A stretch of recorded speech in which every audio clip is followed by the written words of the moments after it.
Bismillahirrahmanirrahim. Assalamualaikum warahmatullahi wabarakatuh. Alhamdulillah wassalatu wassalamu ala Rasulillah wa ala alihi wa sahbihi wa mawalah amma ba'du. Kaum muslimin rahimakumullah, Buletin Kafah edisi 377 berjudul Rajab Momentum untuk Mengembalikan Kemuliaan Umat.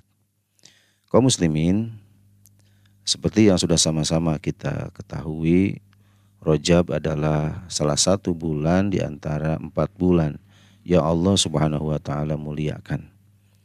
Keempat bulan haram itu dijelaskan dalam hadis Nabi sallallahu alaihi wasallam, as-sanatu itsna asyara sahran minha arba'atun hurum, salasatun mutawaliyatun, Dzulqa'dah wa Dzulhijjah wal Muharram wa Rajabu Mudhar alladzi baina Jumada wa Sya'bana. Setahun ada 12 bulan. Di antaranya 4 bulan haram atau mulia, 3 bulan berturut-turut yaitu Dzulqa'dah, Dzulhijjah dan Muharram, serta Rajab Mudhar yang berada di antara Jumada dan Sya'ban. Hadis riwayat Bukhari dan Muslim. Hadis ini menunjukkan kemuliaan Rajab, karena Rajab termasuk salah satu di antara 4 bulan yang dimuliakan oleh Allah SWT dan Rasulnya. Karena itulah para ulama telah menekankan agar bulan ini diisi dengan ragam amal soleh. Pada bulan ini juga harus dijauhi ragam perbuatan dosa atau maksiat. Ini sejalan dengan firman Allah Subhanahu wa taala di dalam Al-Qur'an surat At-Taubah ayat 36. Fala tazlimu fihinna anfusakum. Karena itu janganlah kalian menzolimi diri kalian sendiri pada bulan-bulan itu. Artinya, kata Syekh Abu Bakar Al-Jazairi terkait dengan ayat ini, janganlah kalian melakukan maksiat pada bulan-bulan tersebut, karena itu merupakan keharaman yang besar. Berkaitan dengan ayat tersebut juga dijelaskan oleh Imam Al-Baghawi.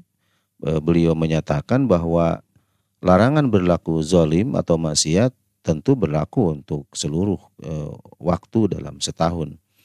Namun demikian Allah SWT secara khusus mengistimewakan keempat bulan ini sehingga dosa atau kemaksiatan yang dilakukannya di dalamnya lebih besar dan pahala atas amal soleh yang dilakukan di dalamnya juga lebih banyak.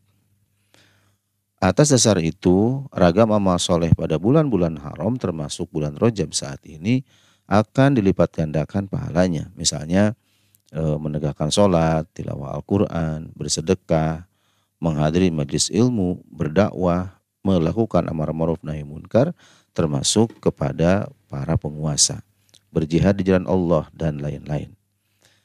Sebaliknya, ragam kemaksiatan pada bulan-bulan haram termasuk bulan Rajab saat ini juga akan dilipat gandakan dosa dan hukumannya. Contohnya saja berdusta, mencuri, membunuh, menipu, berzina, berjudi, melakukan transaksi ribawi, korupsi, menzolimi rakyat, memutuskan hukum secara tidak adil dan lain sebagainya. Kaum muslimin, selain bulan yang dimuliakan dalam Islam, Rajab juga termasuk di antara bulan-bulan yang di dalamnya terjadi banyak peristiwa penting yang menunjukkan kemuliaan umat Islam. Di antaranya pertama, peristiwa Isra Mi'raj Nabi Muhammad SAW. Peristiwa ini terjadi pada tahun ke-10 kenabian dan diabadikan oleh Allah SWT dalam Quran surat Al-Isra ayat 1. Nah, dalam peristiwa ini umat Islam mendapatkan kemuliaan karena Rasulullah SAW mendapatkan perintah langsung dari Allah SWT untuk menunaikan kewajiban sholat 5 waktu yang juga diwajibkan kepada mereka. Yang kedua, peristiwa Perang Tabuk. Perang ini terjadi pada bulan Rajab tahun ke-9 Hijriah atau tahun 630 Masehi. Perang ini terjadi di antara kaum muslimin yang saat itu adalah negara Islam atau daulah Islam di bawah pimpinan Rasulullah SAW melawan kekuasaan Kekaisaran Bizantium atau Romawi Timur di bawah Kaisar Heraklius. Setelah melewati rintangan berat, pasukan muslim akhirnya tiba di Tabuk, sekitar 700 km dari Madinah. Namun pasukan Romawi tidak muncul. Hal ini menunjukkan pasukan Romawi sebenarnya tidak siap untuk berperang melawan pasukan kaum muslimin pada saat itu. Meskipun tidak terjadi pertempuran, peristiwa ini memperlihatkan keteguhan dan kekuatan negara Islam yang dipimpin Rasul di hadapan kekuatan negara adidaya kafir Romawi saat itu. Yang ketiga, peristiwa Perang Yarmuk. Ini adalah salah satu pertempuran terbesar dalam sejarah Islam antara pasukan Khilafah Islam melawan pasukan Kekaisaran Romawi. Perang yang dipimpin oleh Panglima Khalid bin Walid terjadi pada bulan Rajab tahun ke-15 Hijriah atau 636 Masehi pada masa kekhalifahan Umar bin Khattab. Perang Yarmuk sekarang masuk ke wilayah Yordania, ini berlangsung selama 6 hari. Dalam perang ini kemenangan besar diraih oleh pasukan kaum muslim. Kemenangan ini sekaligus menandai keruntuhan kekuasaan Romawi di wilayah Syam. Juga membuka jalan bagi kaum muslimin untuk menaklukkan wilayah Palestina, Mesir, dan sekitarnya. Keempat, pembebasan Baitul Maqdis untuk pertama kalinya. Pembebasan ini terjadi pada bulan Rajab tahun ke-15 Hijriah atau 637 Masehi. Juga pada masa pemerintahan Khalifah Umar bin Khattab. Saat itu Baitul Maqdis berada di bawah kekuasaan Kekaisaran Romawi. Setelah kekalahan Kekaisaran Romawi dalam Perang Yarmuk, pasukan Khalifah Islam yang dipimpin oleh Abu Ubaidah bin Al-Jarrah radhiyallahu an mengepung kota tersebut. Penduduk Baitul Maqdis menyadari kekuatan kaum muslimin dan keadilan Khilafah Islam, dan mereka akhirnya bersedia menyerahkan kota itu dengan satu syarat. Khalifah Umar sendiri yang datang untuk menerima penyerahan kota tersebut. Saat itu, Pendeta Sopranius, pemimpin umat Kristen di Baitul Maqdis, menyerahkan kunci kota itu kepada Khalifah Umar bin Khattab. Khalifah Umar lalu memastikan keamanan dan kebebasan beragama bagi penduduk non-muslim, sebagaimana tercantum dalam Piagam Umar. Yang kelima, peristiwa pembebasan Baitul Maqdis yang kedua kalinya. Ini juga merupakan salah satu peristiwa yang monumental dalam sejarah Islam. Pada tanggal 2 Oktober tahun 1187 Masehi atau 27 Rajab 583 Hijriah, Sultan Salahuddin Al-Ayyubi berhasil membebaskan Yerusalem atau Baitul Maqdis dari pendudukan pasukan salib yang sebelumnya menguasai wilayah ini selama hampir 88 tahun. Sultan Salahuddin Al-Ayyubi lalu memberikan amnesti atau pengampunan kepada penduduk non-muslim yang tinggal di Yerusalem. Mereka pun diizinkan meninggalkan kota dengan selamat. Bahkan Sultan Salahuddin memberikan sejumlah uang kepada mereka untuk membantu perjalanan mereka. Ini tentu berbeda dengan perlakuan kejam pasukan salib terhadap kaum muslimin ketika mereka menaklukkan Yerusalem sebelumnya. Kaum muslimin, namun demikian, seiring dengan kemunduran umat Islam, terjadi peristiwa kelam, yakni jatuhnya Khilafah Utsmaniyah. Kejatuhan khilafah yang terakhir ini terjadi tepat pada tanggal 27 Rajab tahun 1342 Hijriah atau 3 Maret 1924 Masehi. Para ulama melihat kejadian ini sebagai tragedi besar dalam sejarah Islam. Pasalnya, Khilafah Islam adalah simbol persatuan kaum muslim sedunia dan penegakan syariat Islam secara global selama lebih dari 1300 tahun. Dimulai sejak masa Khulafaur Rasyidin, Khilafah Umayyah, Khilafah Abbasiyah hingga Khilafah Utsmaniyah. Sejak keruntuhan khilafah ini, dunia Islam terpecah-pecah menjadi lebih dari 50 negara yang lemah. Mereka tak berdaya di bawah kekuatan negara-negara kafir. Sejak keruntuhan khilafah pula, Baitul Maqdis di Palestina kembali jatuh di bawah kekuasaan kaum kafir, yakni Zionis Yahudi hingga hari ini. Ironisnya, puluhan negara-negara muslim itu tak berdaya untuk sekadar melawan institusi Yahudi Zionis yang terus menjajah dan membantai jutaan penduduk Palestina selama puluhan tahun hingga hari ini.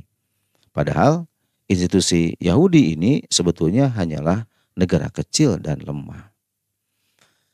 Kaum muslimin, secara i'tiqadi kita meyakini bahwa umat Islam adalah umat terbaik atau khairu ummah. Demikian sebagaimana dinyatakan oleh Allah SWT di dalam Al-Quran surat Ali Imran ayat 110. Kuntum khaira ummatin ukhrijat linnas ta'muruna bil ma'ruf wa tanhauna 'anil munkar wa tu'minuna billah. Kalian adalah umat yang terbaik yang dilahirkan untuk manusia, melakukan amar ma'ruf nahi munkar dan mengimani Allah. Sayangnya dalam realitas saat ini kondisi umat Islam justru terpuruk. Mereka kini bahkan menjadi bulan-bulanan negara-negara kafir. Pembantaian kaum muslimin di Palestina yang terus berlangsung hingga saat ini hanyalah salah satu bukti tragis atas kondisi umat Islam hingga hari ini. Pertanyaannya, bagaimana agar umat Islam kembali meraih posisi sebagaimana umat terbaik atau khairu ummah yang terjadi di masa lalu? Bagaimana pula agar umat Islam bisa membebaskan kembali Baitul Maqdis yang selama puluhan tahun hingga saat ini berada di bawah cengkraman Zionis Yahudi? Jawabannya jelas, umat Islam sedunia harus menegakkan kembali khilafah Islam. Pasalnya, mereka pernah meraih posisi sebagai umat terbaik adalah pada era kekhilafahan Islam selama lebih dari 1.300 tahun. Sejarah ini pun menunjukkan bahwa setiap pembebasan besar oleh kaum muslimin termasuk pembebasan Baitul Maqdis selalu terjadi di bawah kekuasaan khilafah Islam. Dengan adanya khilafah, umat memiliki kepemimpinan tunggal yang mampu menggalang kekuatan di seluruh dunia untuk menghadapi musuh-musuh mereka. Nah, ini sejalan dengan sabda Rasulullah SAW, innamal imamu junnatun yuqatalu min waraihi wa yuttaqo bihi. Imam atau khalifah itu laksana perisai.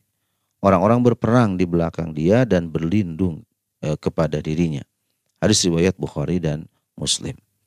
Nah, terkait hadis tersebut, Imam Al-Mawardi mengatakan tugas khalifah adalah menjaga agama, menegakkan hukum Islam, dan melindungi wilayah kaum muslim dari serangan musuh. Alhasil, umat Islam wajib berjuang menegakkan kembali khilafah Islam global. Hanya dengan khilafah umat Islam dapat mengembalikan kehormatan mereka dan mengalahkan musuh-musuh mereka. Hanya dengan khilafah pula umat Islam bisa membebaskan kembali Baitul Maqdis sekaligus menyelamatkan kaum muslim Palestina dan kaum muslim yang tertindas di berbagai negeri yang lainnya dengan jihad fisabilillah. Wallahu a'lam bishawab. Demikian isi buletin Kafah edisi 377 yang berjudul Rajab Momentum untuk Mengembalikan Kemuliaan Umat. Semoga bermanfaat. Wassalamualaikum warahmatullahi wabarakatuh.